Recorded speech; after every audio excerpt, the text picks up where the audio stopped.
এখন আমাদের ইষ্টকর্ম কি? এখন আচার্যদেব যা বলছেন যে দীক্ষা আমাদের হয়েছে অনেক, আমাদের এই উপযোজনা কেন্দ্রের মাধ্যমে অনেক দীক্ষিত যারা তারা ইষ্টভীতি জমা করছেন এবং তাদের ইষ্টভীতি যথাস্থানে জমা হয়ে আবার তাদেরকে অর্ঘ্য প্রশস্তি দেওয়া হচ্ছে। কিন্তু দেখা যাচ্ছে যে এমন অনেক মানুষ আছেন এই কোভিড প্যান্ডামিকের সময়ের পরে যে তাদের ইষ্টভীতি ড্রপ করে গেছে। তাহলে সেই শুধু ইষ্টভীতি ড্রপ করেনি, ওই মানুষগুলোও ঠাকুরের জগৎ থেকে ড্রপ করেছে। তাহলে এই মানুষগুলোকে আবার ঠাকুরের জগতে ফিরিয়ে আনতে হবে। আমাদের বাড়ির কোনো সদস্য যদি পথভ্রষ্ট হয়ে কোথাও গিয়ে হারিয়ে যায়, আমরা কি খুঁজে বার করি না তাকে? মন প্রাণ দিয়ে চেষ্টা করি কোথায় তাকে খুঁজে পাওয়া যাবে, সব রকমের পন্থা অবলম্বন করি কি করে তাকে খুঁজে পাওয়া যাবে, কেমন করে তাকে আবার বাড়িতে ফিরিয়ে নিয়ে আসবে। তাহলে এমন দীক্ষিতের সংখ্যা যারা ড্রপ করেছে তাদেরকেও তো ফেরানোর কাজ আমাদেরই। আমারই কর্তব্য তাদেরকে আবার ফিরিয়ে আবার বাড়িতে ফিরে আনা। এই বিশ্বপিতার যে বাড়ি, এই বিশ্বপিতার যে জগৎ, সেই জগতের সঙ্গে তাকে আবার যুক্ত করে তোলা।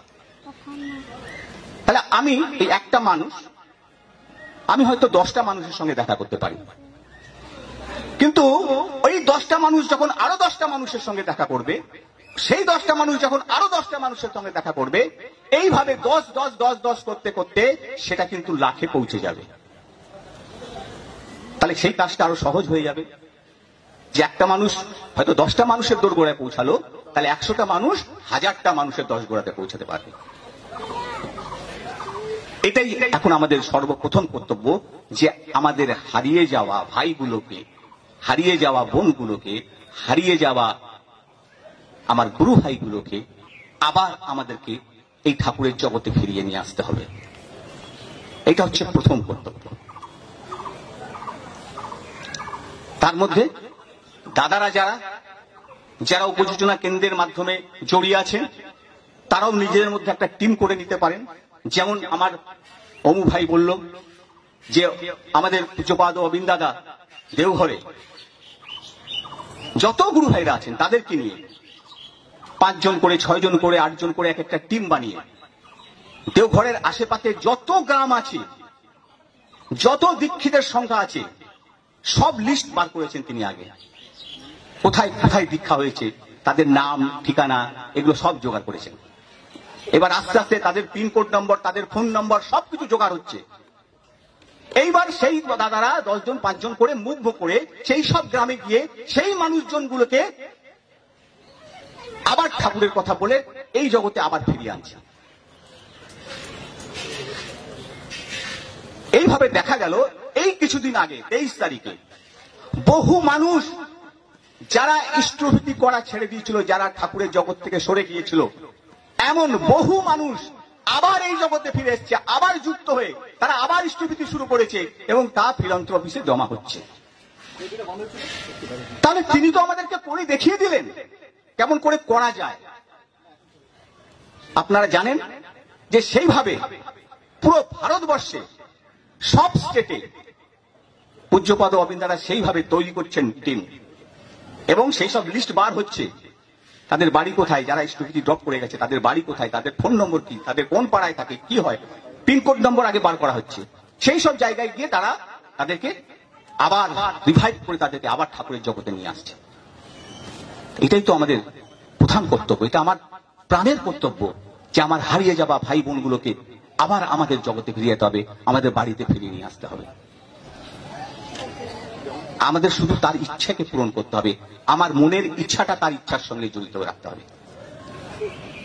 এক মা, তার ছেলের খুব শরীর খারাপ, বিভিন্ন জায়গায় বিভিন্ন রকমের ডাক্তার দেখিয়েছেন, কিছুতেই কোনো কিছু হচ্ছে না।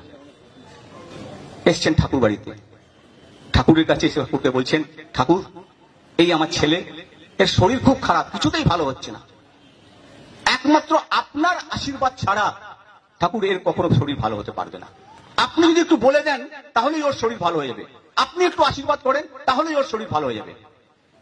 ঠাকুর বলছেন, ওই যে প্যারি আছে না, প্যারি, ওই প্যারিকে গিয়ে দেখা।